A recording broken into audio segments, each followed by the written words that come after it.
What's up, everybody? Welcome to Coaches and Kicks.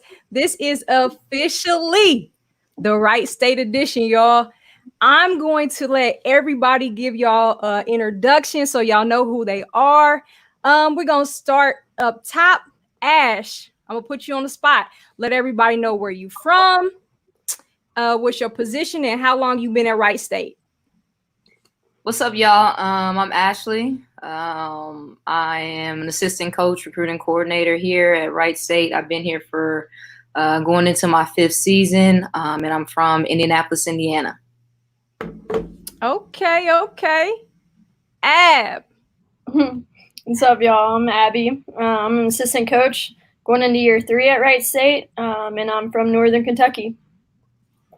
Okay. T. Hey, I'm Tennille, associate head women's basketball coach here, going into my 3rd season, and I'm from East Chicago, Indiana. All right. We're going to shoot over to Kim. I'm Kim. I am the director of operation, and I'm going into my 4th year here with the Raiders, man. All right. And boss lady. Hey. Hey, my name is Trina, and I'm the head coach at Wright State, and this is season 11. Okay. So we have some people that pulled up so far. What's going on, Kick? He said, what's up, ladies? He's a great guy. He has a great message on his channel. Usually about 2 times a week, he'll give a message. So he'll mix sneakers with the word of God. Pretty dope guy. So what's up, Kick? We got James in the building. What's up, James? And then we have Wyatt. What's up, Wyatt? So basically, y'all, today we want to know who Wright State women's basketball is, right? So to dive right into that, Trine, it is very crucial that you put together the best staff in order for you to have success. So let us know what went into you putting together this particular staff. So my first 2 years, my first time being a head coach, it was really important to me that I had people on the staff that had been head coaches before, that had called timeouts, that knew how to run a program since it was the first time I was doing it. As I continued to grow, I thought it was really important that our kids had people that they could really relate to, that were role models for them. And that started with Ashley Barlow, who's been with me the whole time. I knew that I was going to hire her when she was a teenager. She's one of those people who have always had it together. Played at Notre Dame, but before that played with the family. So I've known her since she was 8 years old and has always worked really hard, great work ethic, always tries to do the right thing, the type of person that you just want around your kid. And so I knew that she'd be a no-brainer for sure. The next person that jumped on board was Kim. I got pretty fortunate that the GOAT was ready to hang up her shoes. So when I found out she wasn't going to continue playing professionally, I did everything I could to get her on the staff. People know her through her basketball and her talent, but it has a lot more to do with the type of person she is. Again, as hard as the worker she was on the floor, she is in the office. Another great role model for our kids, and they just get to see what greatness at Wright State looks like, having her around every day. Okay. And then I tried to hire Tennille the first time around. Here we go. She's got this character thing that's amazing. But for me in that moment was a flaw, and that's loyalty. So she had been at Ball State, which is a really great staff, great program, and her work wasn't finished there with them yet. And so she wasn't ready to go when I was fortunate enough to get announced as a head coach, and I completely understood. Our friendship goes back 15 plus years. So I knew the type of person she was. I consider her one of the best do-it-alls in the business. I think that she doesn't have any limitations. She's a role model for a lot of young coaches as well, to not pigeonhole yourself into just being a recruiter, making sure that she's held positions in the Big Ten of offensive and defensive coordinator. She just really has proven that from top to bottom, she knows what it takes. And then last but not least is Abby Jump, who was another one coaching her on the same team with Kim as an assistant. I knew that she'd be a phenomenal coach in the very beginning. She was a coach on the floor when she was a player, someone who did the right thing, extremely competitive. And it was just really important that I brought her back home. Now, then there's you, of course, that I have also known forever. People laugh when I tell them that me and your big sister played 12 and under AAU ball together. So before you even knew what a ball was, I knew you. And it was really critical for me when that position came open to have somebody that I knew loved basketball, someone who I knew would share the same passion for helping people and kids. Your experience, hence here we are, right, is so strong in so many different areas that what you bring and the flavor that you bring into our staff is you keep everybody young, keep everybody energetic. And I think that just your passion has always shown through for basketball. So that was a no-brainer when that position came open. And you were available because you also have been coaching in college for a few years, that I got a chance to have you on the staff. And then the five of you just came together like magic. Yes. Hey, y'all, listen, don't allow them to fool y'all. I am not the only energetic one and fun one. So when they called me about this position, okay, let me tell y'all how this went. So initially, they like, let's meet up. If you have any questions, let's talk about it. Okay. That's the first interaction. The next time they called me, y'all, they said, we going to Cabo. Are you coming or not? I'm like, y'all going to Cabo? Of course I'm coming. Let's go. What's up, JJ? Kick said, glad to see that Trina picked her staff on how each person could impact the kids, not just to create results on the court. Respect. Yes, listen, she is a great, great leader, a servant, fearless individual. Thank you. So I want to get into this whole point about coaching, right? So at what point in everyone's career did they know that coaching was the field they wanted to go into? Who's starting that one? Listen, we could go top to bottom or bottom to top. It's okay, I'll go. Well, I guess I've always wanted to be a coach. From when I first started playing basketball, it's kind of in my blood. My dad played when he was growing up. He was a referee when I was growing up. He's always been a coach, always been around the game. So I just think I wanted to get into it from the beginning because I've loved the game since before I was born. I think it was just meant to be. And then when I got the opportunity to be a collegiate coach, that I just jumped at the opportunity and just gone for there. And it's been this will be my 9th season. Okay. Listen, I know y'all starting to hear this Indiana trend around here, but I'm not gonna be biased or anything like that. Go ahead. I told y'all I'm 15 minutes away from the border. Okay, so come on. Same situation. Dad, grandpa were both coaches when I was born, so kind of felt like I was born into it a little bit. And then going into my first week of workouts at Wright State as a freshman, I was like, yeah, this is a done deal. I have to do this. And I think it goes back to the coaches that I've had too, from growing up all the way through college, of just the impact that they've had on me, and even seeing the way my dad and my grandpa are able to have impact on their players, and just felt like it was definitely something I wanted to do, and haven't really looked back since. Okay. T? It took me a while, right after I graduated, I had a couple of different jobs. So it took me a minute to realize exactly what I wanted to do. And, at the time before I decided I wanted to get into coaching, I was a sales manager at the Radisson Hotel.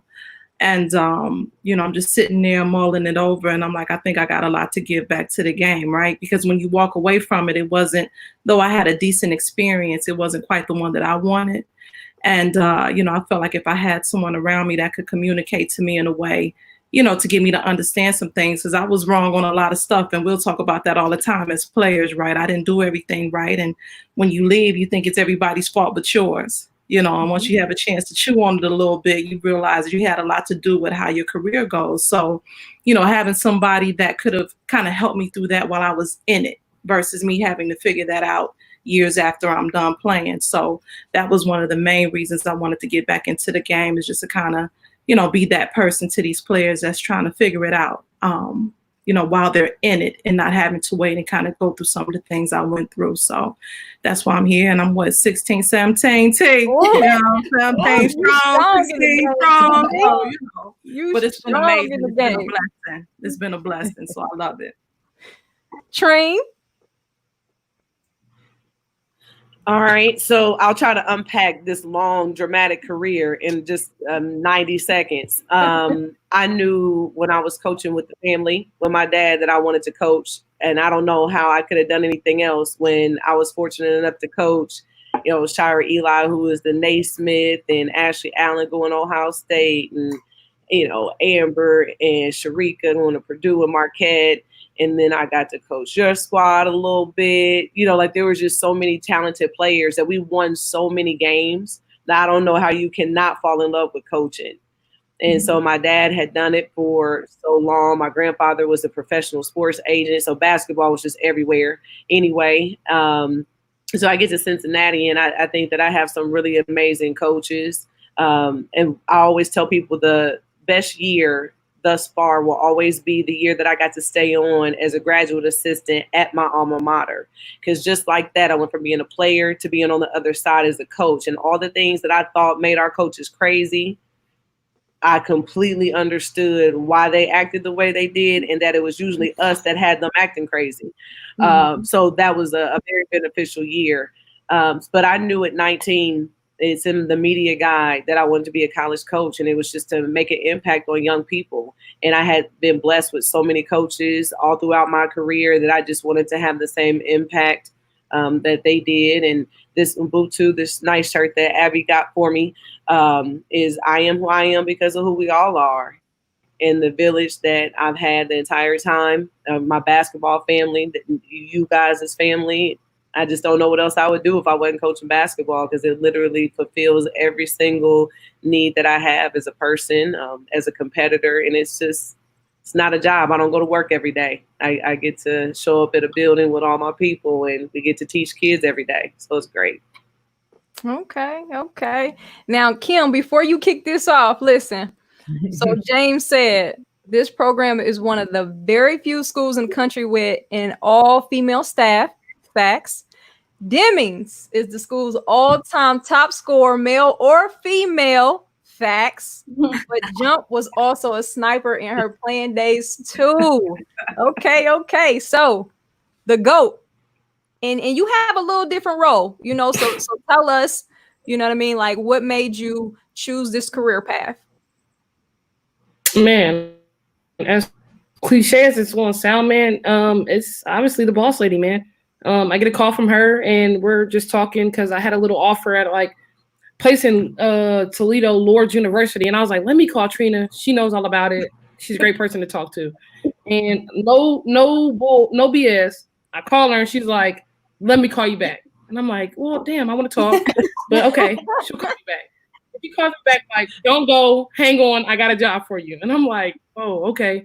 And that's really how I got kicked off, man. And from there on, it's just been like home, back at my alma mater. And I mean, how can I not want to be here and give back to the people that kind of gave me everything that I had, what I'm saying, for 5 years, 6 years, 5 years, because I broke my foot. But how can I not want to be here? And that's kind of how I fell in love with it. I never thought or dreamed that I'd be a coach. And thanks to Katrina Merriweather, man, I found a home in a career that I think can give me some longevity, man. And I appreciate that. So that's kind of how I got started and how I fell in love and why I want to stick around for the long run. Okay. Kick said, do you guys still have relationships with previous coaches? And if so, what do you take away from them that you apply to your coaching style today? Great question. Let's see. As y'all can see, they're not a very talkative group, right? Nah, I'm just messing with y'all. We just don't want to interrupt each other. We don't want to interrupt each other. We don't know who's going to, everybody's just waiting to see who's going to talk first. So I'll go ahead and go. Again, I had some really awesome coaches, but somebody that I'll point out is the guy who was here and started this amazing turn of events at Wright State was Mike Bradbury. And he was an assistant at Cincinnati when I played there, recruited me there along with Mark Lewis. And it was amazing to watch this guy because he was the best. If people will say one of the best, I say he's the best because I got to see him in action, recruiters in the entire country. And he's probably 26, 27 years old, and he has this reputation for outworking everybody, always figuring out a way to make things happen. Our campus visits at that time in the 90s were amazing. So where people would come on campus, we would show them everything, and automatically they would either commit right away or come back and commit shortly after. I started to keep track of how many recruits that I hosted that signed and the ones that didn't. Got super competitive because of him. He taught me how to evaluate transcripts. He taught me how to make sure that no matter how much you challenge kids, that you support them, that they know that you care about them and that you'll go to bat for them.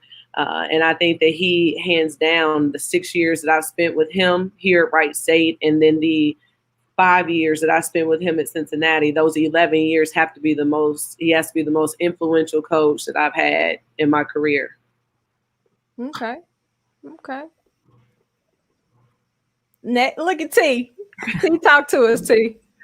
No, I played for during my time at Arkansas. I played for Coach Gary Blair, who's probably one of the few that's still coaching now, and he's over at Texas A&M. He's been in the game a long time, and I think our relationship has definitely developed over time. He's a Southern guy. He was a straight shooter, and he never lied to me. Now sometimes I didn't want to hear what he was talking about, because I didn't like how it was packaged and delivered to me. But nonetheless, everything he said was straight on. I'm not gonna lie. So, but one of the biggest things that I take away from him is that he's always been there for me. I can always pick up the phone and call him. Sometimes I call him if I need something. Sometimes I just call him to check in.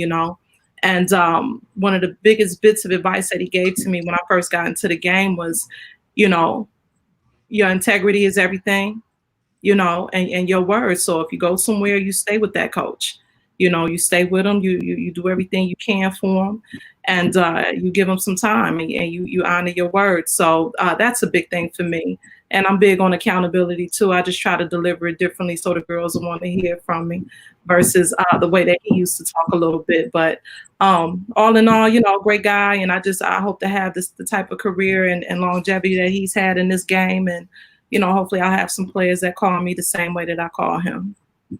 Okay. What about you, Ash?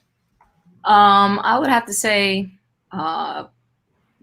most importantly, probably Mr. Merriweather. Honestly, I played with him since I was 8 years old, like Trina said. So I've known them for a long, long, long time.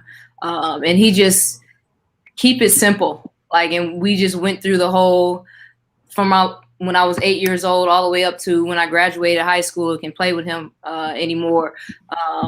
Just went through the whole situation and kept it simple, played. We were always just going through the things and just doing it the way that a hard worker would do. Just going, working the hardest, just doing everything that we just, I don't know. It's just kind of hard to explain. I'm getting goosebumps right now talking about it. So he's just a big influential person in my life. And I would also say Coach McGraw. I played with her at Notre Dame. She just recently retired. And she's one of the reasons I got into coaching as well. I called her up when I was trying to get into the game and as a coach. And she literally told me every single thing that was going to be asked on the interview. So I was able to prepare for that and to be able to be as well prepared as I possibly could going into that interview. And again, like Tennille said, being able to just call your coach whenever, she's always going to pick up. And she always does. I can call her right now and she would pick up. So just having that relationship with her and it being able to grow over the years after playing for her for so long, for 4 years, and 10 years later, still able to just pick up the phone and be able to call her. Okay. Now, Kim and Ab, is it a little different because the person that you play for is the person that's around you nearly every day? So, I mean, do you feel like you have to go outside of that for any other advice, or do you feel like it's all right there for you? Well, Devin, that's a trap question.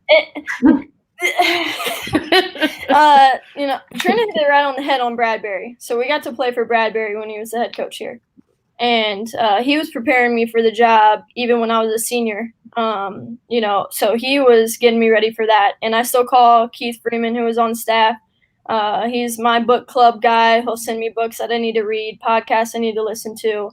Val taught me so much about player development. And I talk to her when I do get to see her on the road. I'll talk to her about player development. But obviously, when you have Trina, who taught me about, being a player's coach who can connect with anybody, and the ability to do that and how special and how important that is to be able to sit in the room with anybody that comes from anywhere.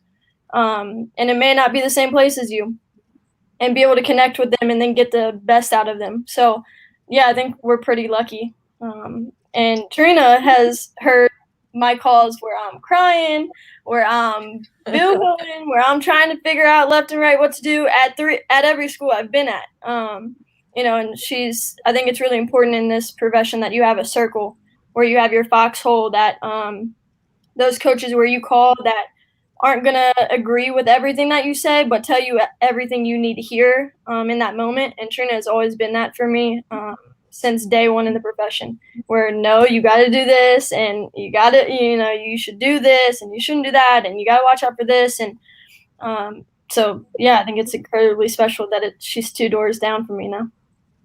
Okay. What about you, Kim? Who's your go-to? Obviously, again, man, Trina, you're winning all the awards here, so I'm appreciative of that. Trina definitely, again, like, she's somebody that is always basketball oriented, but bigger than that too. Like, she always coaches, being a great person, being, what I'm saying, like, she just is one that is just admirable, and she teaches you life lessons. I learned that from her being an assistant coach with Mike Bradbury. I mean, he's also a big influence, but when you can just go sit in Trina's office and talk to her about lifelong goals and things that you want to achieve, she's the person to go to. So she's at the top of the list. And he might not be as big as D1 basketball, but Casey Poland's at high school. We've had some deep, conversations where, rest his soul, he passed away from heart conditions, but person you can sit down and talk to, and he'll pick your brain about some good basketball stuff and wants the best for all his players. So really those 2 people, with an addition of Bradbury, because I love Michael to death, but Trina's kind of at the top of that list. Okay. I think that you just have to have a healthy mix, in my opinion.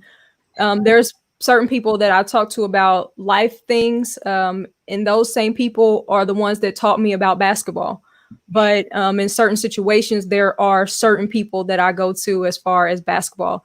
But this coaching industry, y'all just don't understand. Like, there's so many people that you come across every day.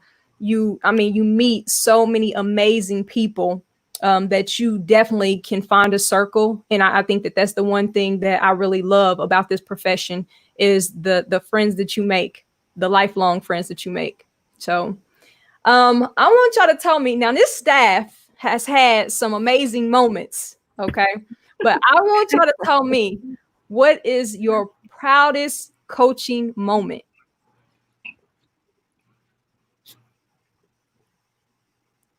You got to call on somebody. All right, let's go first.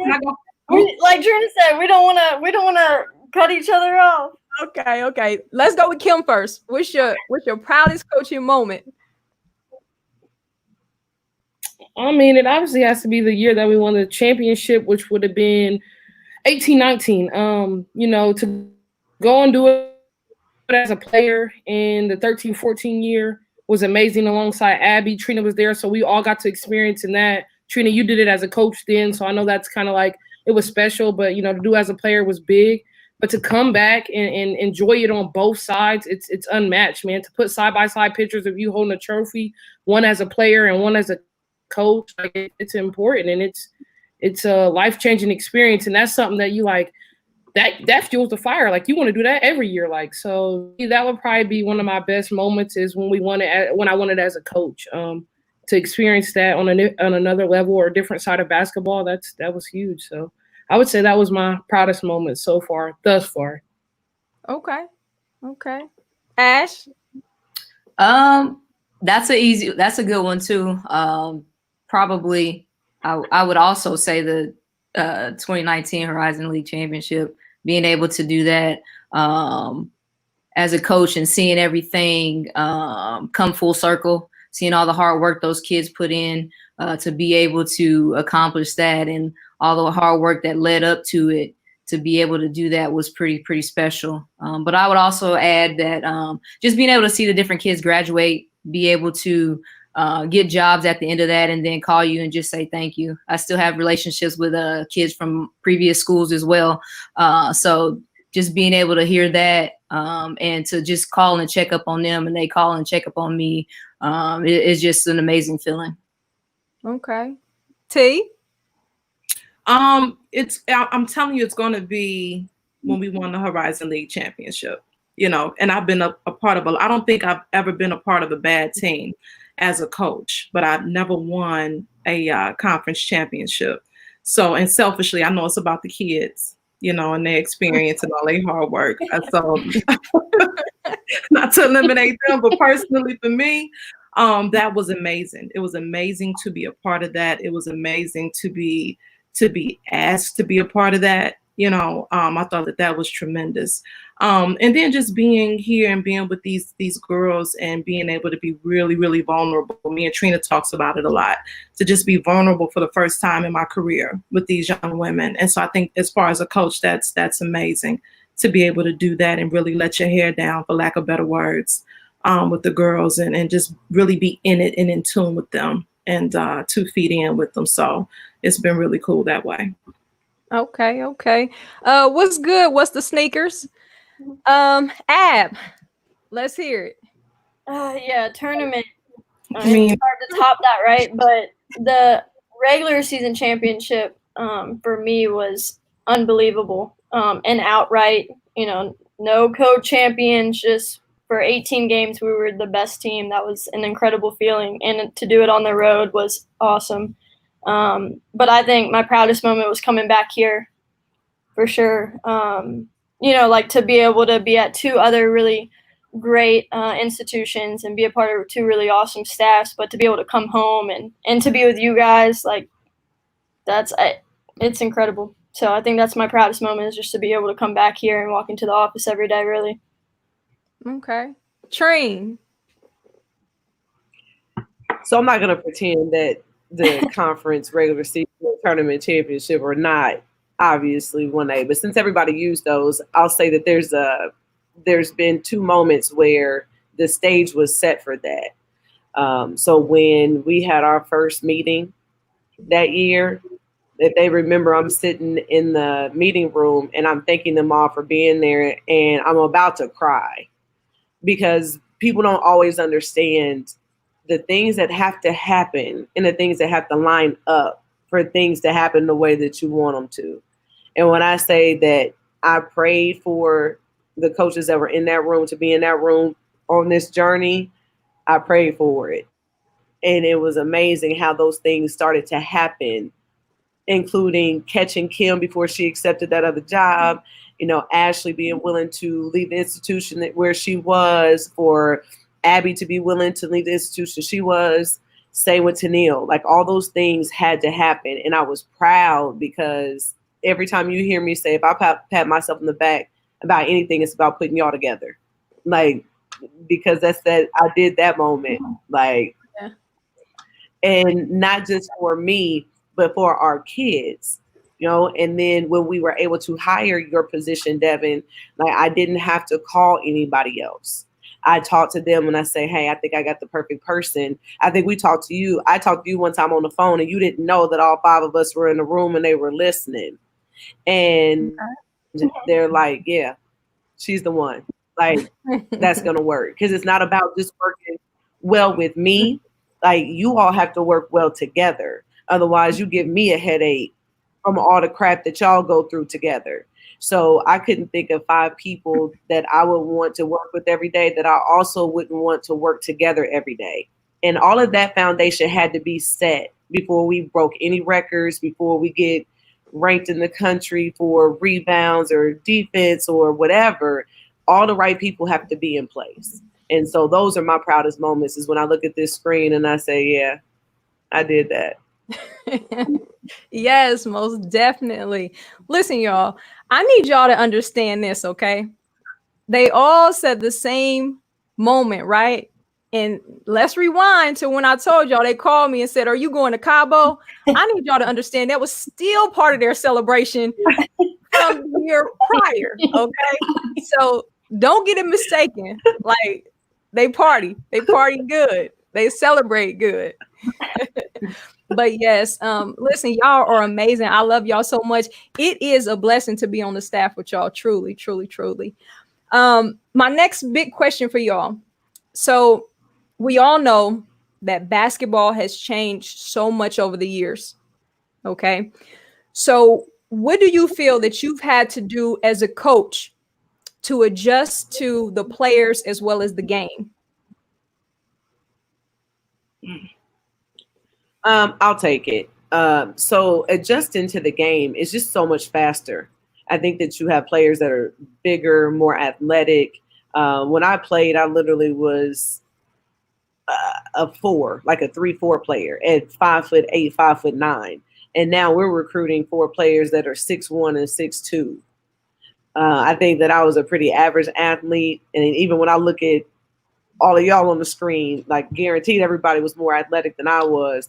But I think that sometimes what comes along with that is you end up with some work ethic issues, where you rely on your athleticism, you rely on your size, you rely on things, and then this work ethic gets a little questionable. So I feel like where we all have to make adjustments is understand that this generation, because they have so many more distractions than we had growing up, that there has to be some patience, that they need the same grace and mercy that we need as adults. Most definitely have to give that to 18 to 22-year-olds. But we still work hard every day to hold them accountable, keep the expectations high so that they know that excellence is always the standard.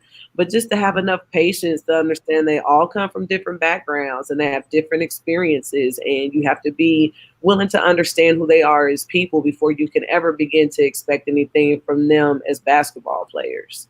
So I think that that's probably the best way that I look at it. And again, it always goes back to who you surround yourself with so that your message is carried on when you're not around. And when they have interactions and y'all have interactions with the squad, like, those are the things that I believe our kids value about our environment and our place, is they know we care and we're going to listen to them. We're not going to allow them to make excuses, and we are going to hold them accountable.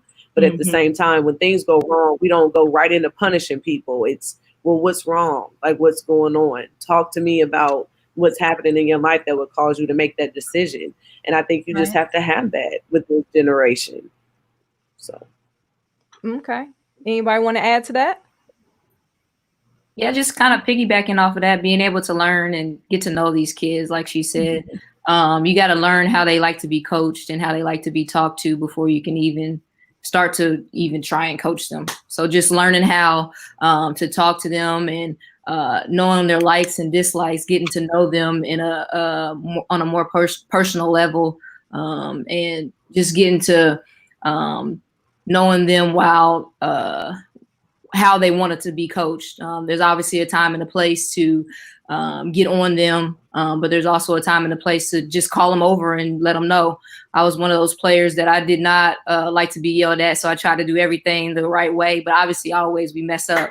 But just when that happens, knowing when you can talk to how you can talk to them, and knowing how you can talk to them, and finding the time to pull them over and to talk to them separately and quietly, instead of trying to just yell at them or embarrass them, I guess, per se. So I try not to do that because I didn't like that. So I try to think the way that I wanted to be treated is how these kids would like to be treated as well.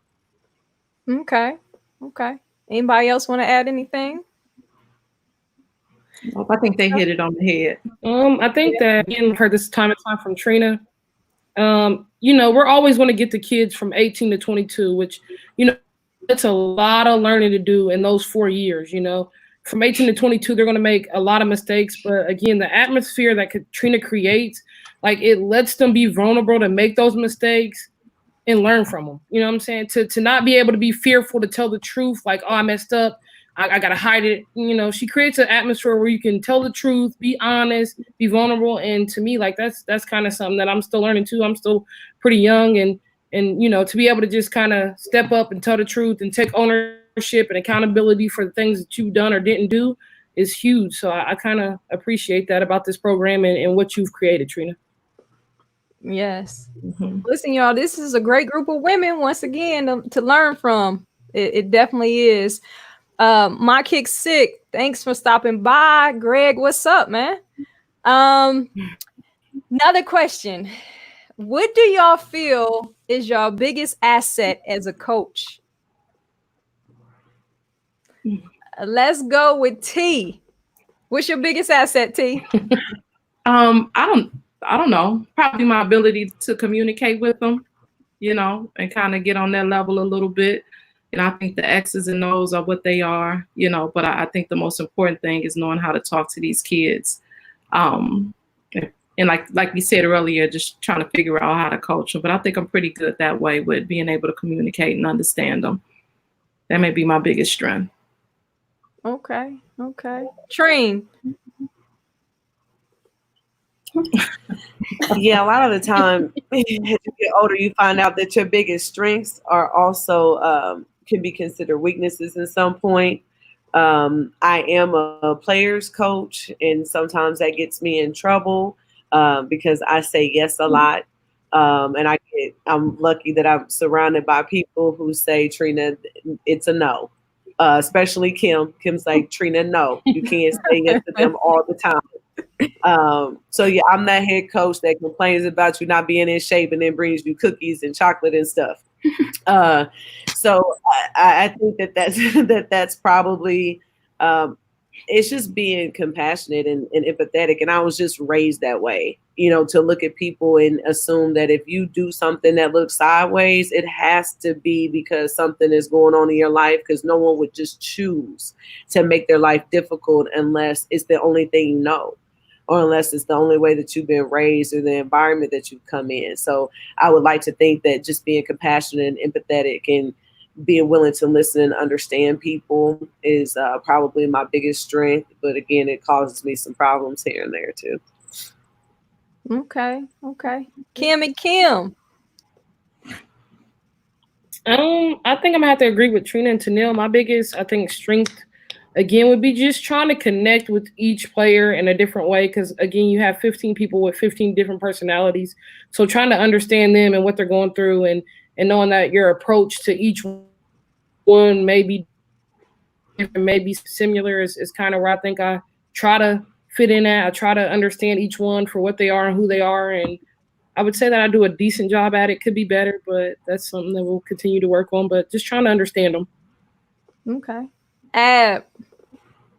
Yeah, I think based off of just my experiences as a player, and then being able to be at a few good places already, just the ability to connect. And that has to do with my playing experience, who I've gotten to play with, who I've gotten to coach with, who I've gotten to coach, and just being able to relate. Because we're all trying to win. We're all trying to hoop. We're all trying to, get better and grow through the game. And I think that's the biggest thing. I think once you connect with somebody, off the floor, that allows that player development to kick in, and that allows, that trust level to kick in on the floor. So I think just my ability to relate. Okay. And Ash. I think every day I try and bring a smile and make people happy every day. So I think that would probably be my biggest asset. Obviously, coming to the office, trying to bring a smile to the office. It's easy to do that because I enjoy and I love working with you young ladies. And then just going out to the court and chatting with the kids and having the different convos with them. Just trying to put a smile on their face. Obviously, there's a time and place where we can joke around and have a good time, but also knowing when and where that time is and that place is. So I do try to bring a positive attitude every single time and every single day that I walk into the pavilion, our practice facility. Okay. I think for me, it's the energy. I think that for the kids to understand every day that they're going to get the same energetic, hype cheerleader every single day. I think that that's my biggest asset and the best thing that I could ever bring. I love to be consistent for them because a lot of times these kids have so many things in their life that's inconsistent. And so I just, along the way, I've always been a happy person. So I said, why not give that to them? Give all I got to them. So to me, that's my biggest asset. Yes, ma'am. I knew that Devin was special when we started and had our first practice, and we do this drill for 3 minutes. And when they don't get the score, they have to keep doing it over and over again. And Devin stood on that sideline and the entire time. And I looked over once, I was like, oh, that's nice. She's encouraging. And that's amazing. That's awesome. I've never done that before. And they didn't get it the first time and they did it the second time. And I look over and I said, okay. And I'm telling you, those little things where kids realize that you're going to clap and cheer for them no matter what, even when they're messing up, even when most of us are frustrated because it's taking them so long. So when you bring up the word consistency, I'm telling you, every practice we started with that drill, you clap the entire time. And I don't know if it's even something that people notice or you do it intentionally or if it's just part of who you are and what you do. But I have never seen, including myself, anybody be that consistent with something that seems very minuscule but is extremely important. Thank you. So, and yeah, it's just me being me. So I know a lot of people in here are ready for this sneaker battle, but I got one more question. Okay, before we get to the sneaker battle. Okay, Q the Queen pulled up. What's up, Q? The last question I have is, what advice would you ladies give to anyone that is looking to get into the coaching field?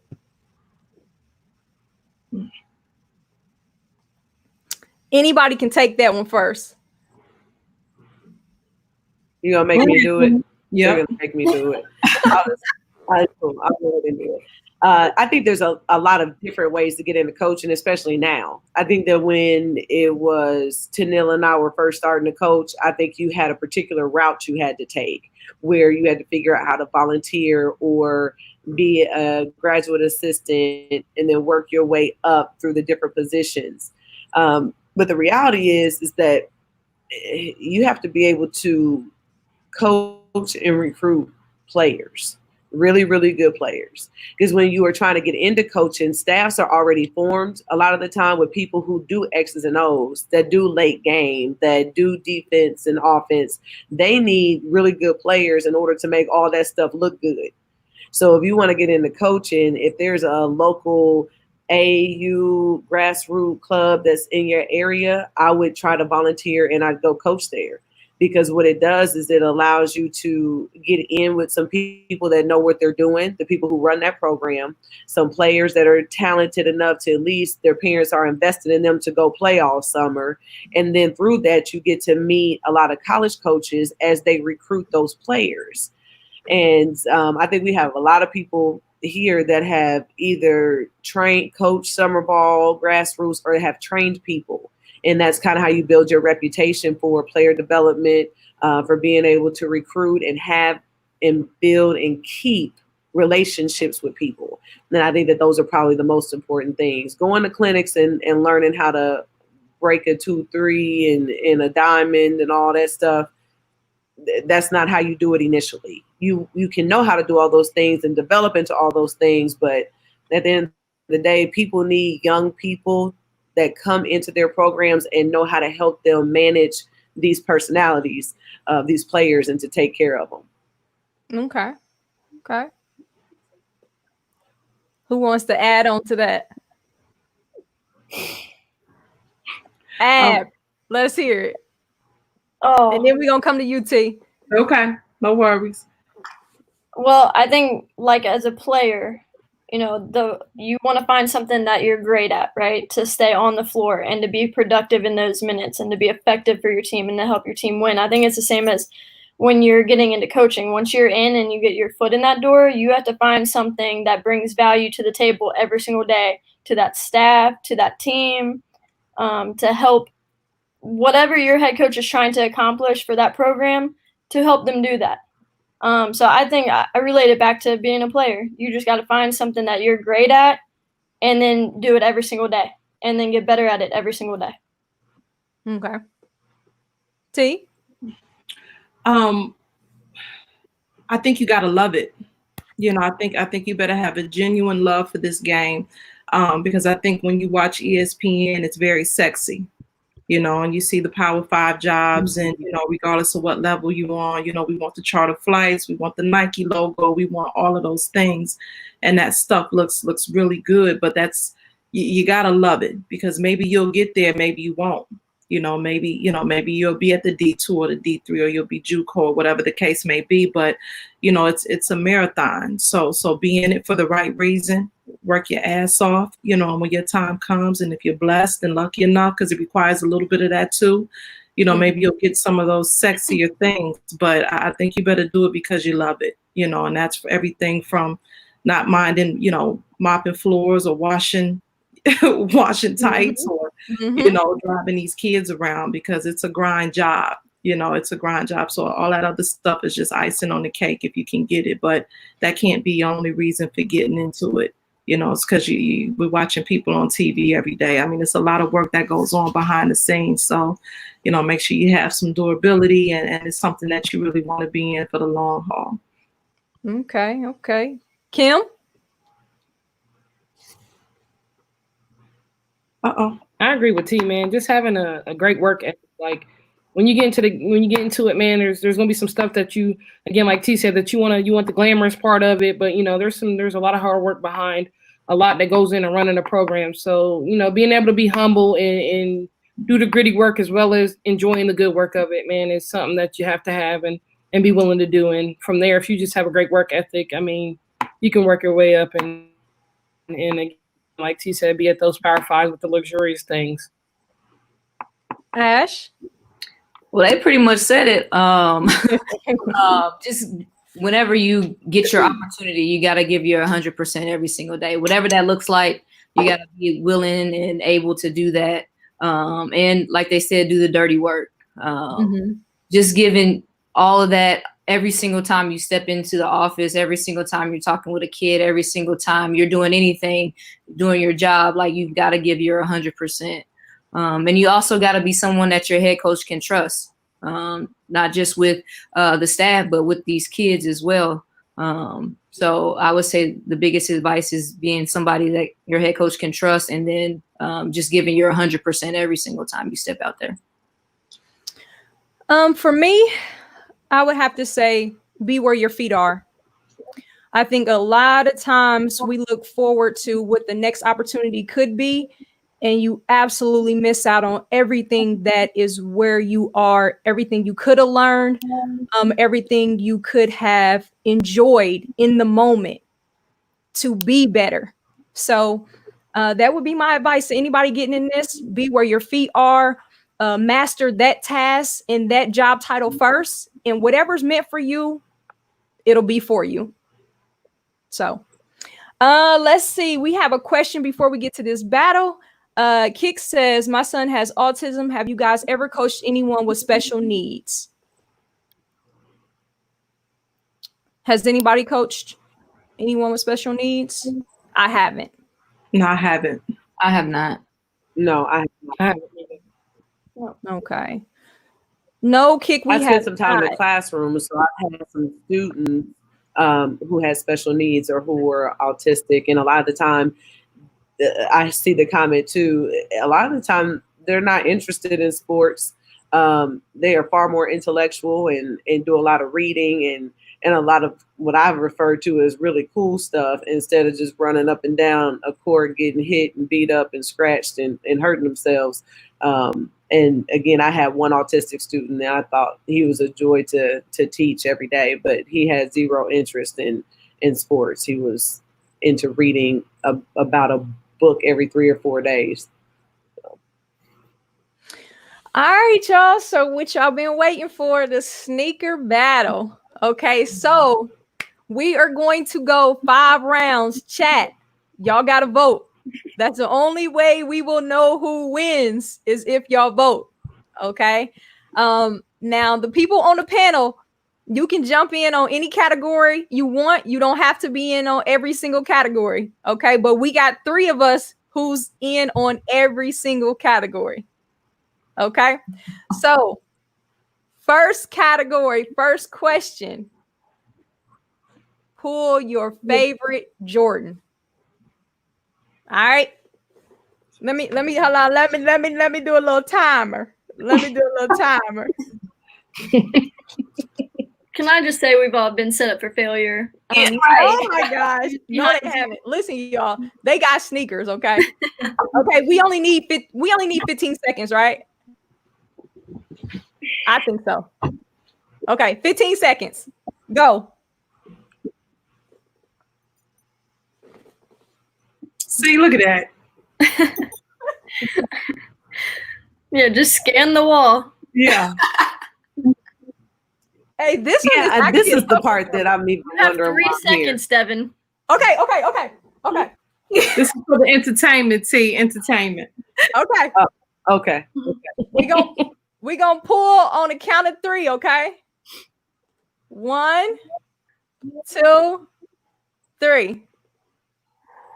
Oh, Devin, are you serious? Oh. Ooh, hey, but Ab, you got one of my grills though. Oh my God. But mine's got green in it though. Where your kicks at? Huh? Let me Where your tell you. kicks at? Well, I mean, I only got 2 pairs, and they're not neither one of my favorite, but I like them. And hey, y'all, Just for the record, I was 40 before I bought my first pair of Jordans.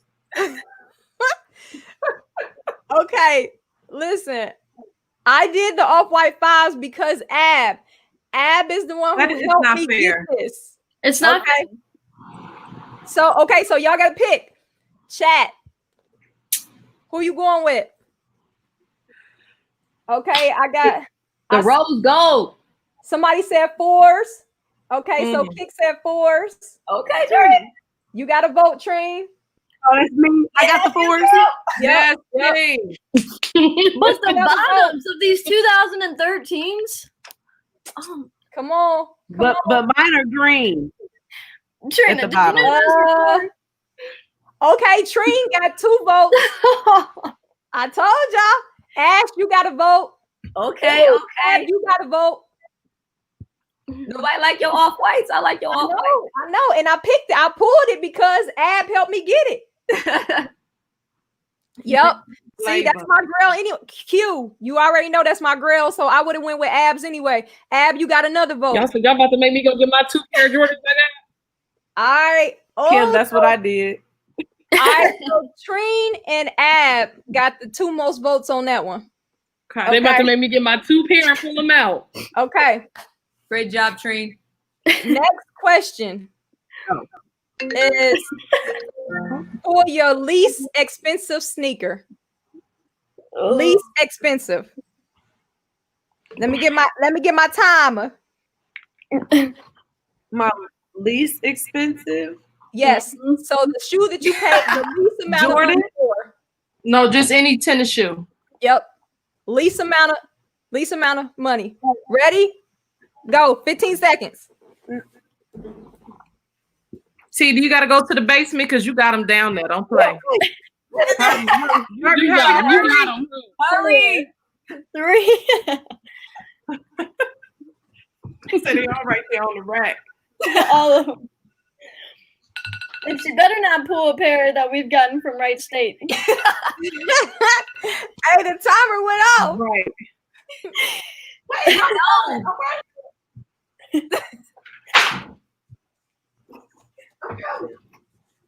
I'm coming. Great hustle. Great hustle. Okay. 1, 2, 3. And then y'all gotta tell how much y'all shoe costs. Ooh. My shoe only costs $20. Oh no. Okay, $20 for the Asics. What y'all Dang. got? I think these was like 60 at the Nike outlet. Okay, Ab, what you got? 30 for the zero gravities. Okay. 30. Okay, I like okay. those. What you got, Kimmy Kim? 3 from Wright State. You know what I'm saying? Tree. What you got, Tree? Hey, stop playing. Free from Wright State. These are our $40 hot pink fit sole. I don't know what they are. Okay, what you got, T? These are some Nike Kill Shots. Ordered them from J. Crew. And I think Oh, they may have been like 65, 70, somewhere in there. okay. Nice. Okay. All right, y'all just put the coach's name.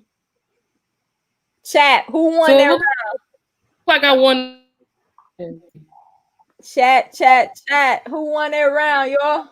If Trina wins this round, Tree better not win. I'm this gonna know something. round. Come on. Because mine are pink. Nah. Okay. I got to vote. Abby got a vote. Okay, I got 2 votes. Treen. See, you I can't got be another modeling vote. your shoe. You see, like, Okay, what? let's say you Yeah, modeling yeah. your shoe. I might got this for y'all. I got the most votes so far. Kim got If you don't Kim count got a vote. Yes, it comes down. T, you got a vote, T. Thank you. All right. Nobody likes my reacts. Abby got another vote. I still got the most votes right now. how many votes do you have? I got 3 so far, and these is $20. Come on, I need 20 votes. 3 more. I need 3 more votes. Three. Well, I have that shoe that Ashley has, Kim has, and Abby has. So all that together, I win. Okay. So it looks like I won that round, y'all. You right. Okay. So now we got to pull out a sneaker that has 4 or more colors. 4 or more. I'm out. I'm out. Ash, don't hurt I'm them. with you, Trina. Y'all know what? I'm going to crack open a new box for y'all. What? See, here you go. Yeah, right. Like, no, that's not, Not fair. fair. That ain't fair. Now you We know should that I make only wear rules. 2 colors at a time. This is not right. Yeah, any more than that doesn't make sense. You said this is a reveal party. Cracking open a new box. Right. Tripping. She technically can't win. All right, ready? Right, because this is her show. We ready on the count of 3? 1, 2, 3. Got them Bubba Chucks. Trina. Yes, see, pull it back up. Got them Bubba Oh. Chucks. Abby, I forgot all about those. Mm-hmm. Uh-huh. Fruity Pebbles. I What's see it. good? Where we at, chat? Where we at? And y'all know if I turn off this light, chat, y'all know what time it is. Y'all know what time it is, chat, if I turn off the light. That mean you cheating. Yes, kick. Okay. Who got this? Okay, I got this. I got it. See, Devin, you cheating. Definitely cheating. How did I cheat? Okay. Because LeBron, we're their That favorite. 3M, baby. Because this is your show. Right. Like they have to go with you. No, they don't. Now y'all seen them first 2 rounds was a little suspect. Okay. Pull out your favorite Air Max. Ooh. I don't Favorite even know. Air Max. Are those the ones with the bubbles on the bottom? Yeah. Yep. Yeah, Treen. Bubbles. With Yes. the bubbles. The bubbles. Hey, y'all might get me on this one. Y'all might get me. Yeah, y'all might get me on the I Air feel like Max mine one. are dirty. See? Trina, you have a lot Okay. of bubble shoes. You got a lot of Air Max, Treen. Okay. I'll be right back. Okay. Oh my God. Everybody got to get in this one because everybody got Air Max. Yep. Y'all too, might get me on Trina. this one. 'Cause listen, And then I'm you pulling do. out my favorite The one pair of Air Max set. I have are not technically at the crib right now, so y'all in trouble. It's the one, Abby, just hold it up so they can vote for me. You know the ones we got that y'all made, that y'all forced me to No. get. I That had to y'all bring forced in. me to get. I had to bring out some limited edition on this round. Oh my goodness. Y'all forced me to get those Air Maxes. $209. I just want to throw that out there. Where Train? $209.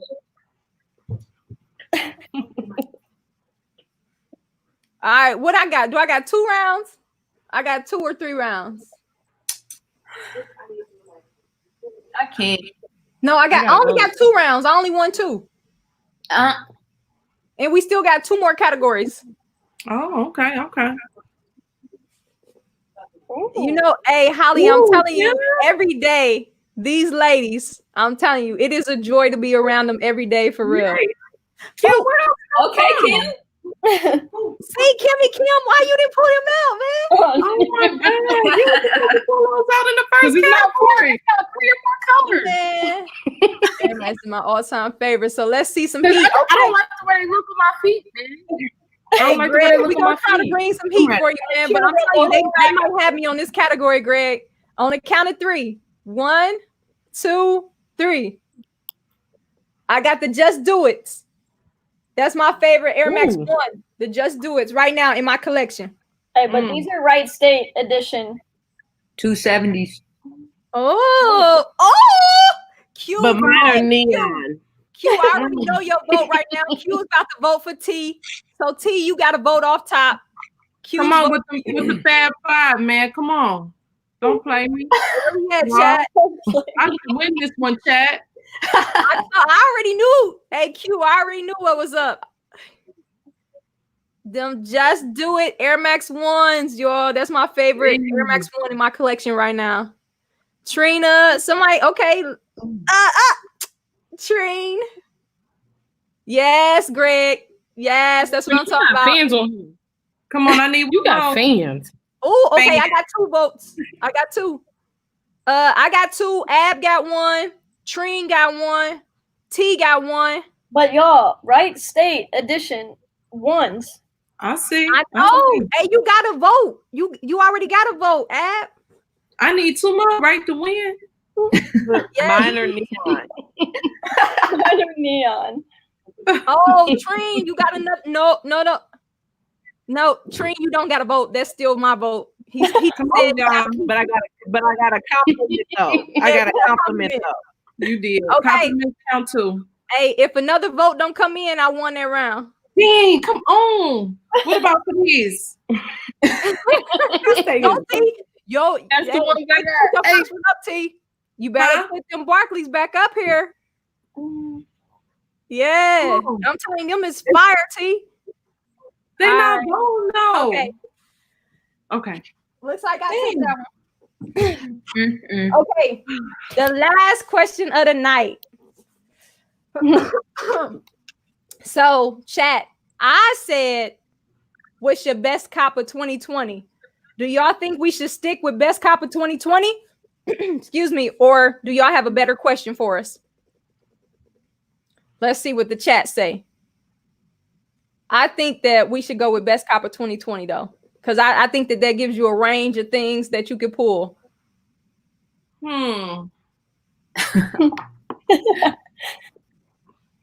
Yeah, Something that came out in 2020 was something that I bought in 2020. just had to purchase it in 2020. That's it.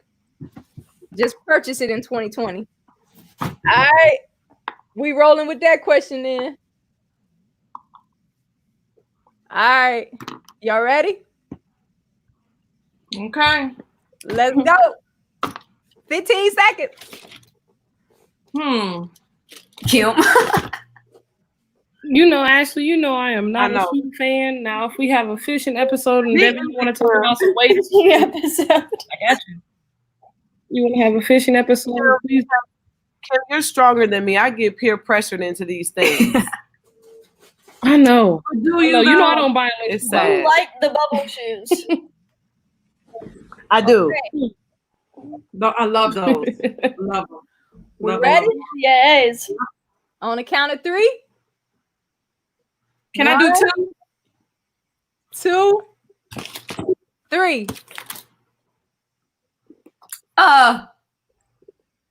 Woo! Yes, P. Yes, Kim Ab Jim. don't play fair. Ab don't play fair. Wow. Ab don't play fair. Oh, she brought out the rain catchers. Yes, Abby. Ab don't play fair. Y'all be cheating. Dev, I was gonna pull these out. I was gonna pull these. Yes, but Trina. I felt like it was I shouldn't do that. Tennille, don't be Those stealing my blue stuff. heels, Yeah, Trina, I see you. Them revolving shoes. It's fucking That's Yeah. Ash. You said, do you want dressy or do you want Jordan? Dressy or Jordan? Hey, Ash, you got to vote. You got to Hey. vote. My goodness. And you should. 'Cause that's just heat. Abby got to vote. Yeah, we know them Sakai's is fire.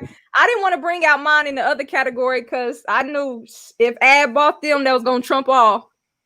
I got some custom shoes too. They should look at them. Look at you, Ashley. But Holly, listen, this is my best pickup of 2020. It might not be playing fair, but it's my best pickup though. But mine have purple in them. Trine said both her joints got purple. Both of them. Both of them. Oh, y'all, hey, I don't know. See, y'all can't say what's not fair. What y'all can't say is not fair. Either It ain't you're fair. rocking with mine or y'all not. It's not fair. They're not though. They're rocking with the purple. Hey, everybody got okay. Ab got votes. Y'all pretty much Ash, Ab. Everybody keeps saying this is tough. Greg said purple white 4 is clean. Oh, yep. Them metallic 4s is clean. Definitely. Oh my goodness. I don't know who's gonna be the winner on this one, y'all. Okay, let me count it. I know So, y'all like Ash, Ash, Grace. Ash Thank you, got Greg. one. I like Greg. The waffles, they have 2 colored laces and 2 colors. I think Greg likes you too. What are we Trina. talking about? Look at the detail. Sell that Ab. Somebody's Ab. gonna step on your Mesh? heel all day. Mesh tops? Like, what are we talking about? All right, y'all. Mo Grace. Ab and Ash both got 2. I think. Yeah. Okay, so y'all both get a point for that one. So I guess Crap. guys, it looks like I must have won the most rounds. Of course you did. Surprise, surprise. No, y'all had some heat. Listen, y'all. At the end of the day, we knew y'all had some heat. I knew that I wasn't gonna win every category. I already knew what was up. But does anybody have any questions? Anybody in the chat have any questions before we head out? I appreciate you, ladies. Ladies of Wright State. Yes, this was fantastic. Yes. I appreciate y'all Much coming more through. fun than I thought it would be. Yes, yes. Hey, and this is coming from the woman who just be like, just pick my shoe. Just tell me how much it is, and I'll pay for it. Kim is trying to get back in. Oh, there she go. There she go. Okay. Kim, where you go? I'm trying to add her back in. You know that my stuff Hey, stay Kim. down. Yeah, I know it. Did I get any votes? I should have won that round, hands down. Devin, they gotta stop right, showing Kim. favoritism on here. That's all I'm saying. I'm not coming back if we get this type of treatment. No, listen, it was fair voting, man. I didn't win every round, but listen, I appreciate y'all pulling up. Everybody in the chat, I appreciate y'all greatly showing up for Coaches and Kicks, the Wright State edition, y'all. Everybody's information is linked down below. Y'all should definitely follow them to see our journey throughout the year, y'all. We definitely should have something special going on this year. I'm excited. We have a great group of girls. Hey, it's gonna be must-see TV. Trust and believe that, y'all. Staff, y'all have anything y'all want to say before we head out?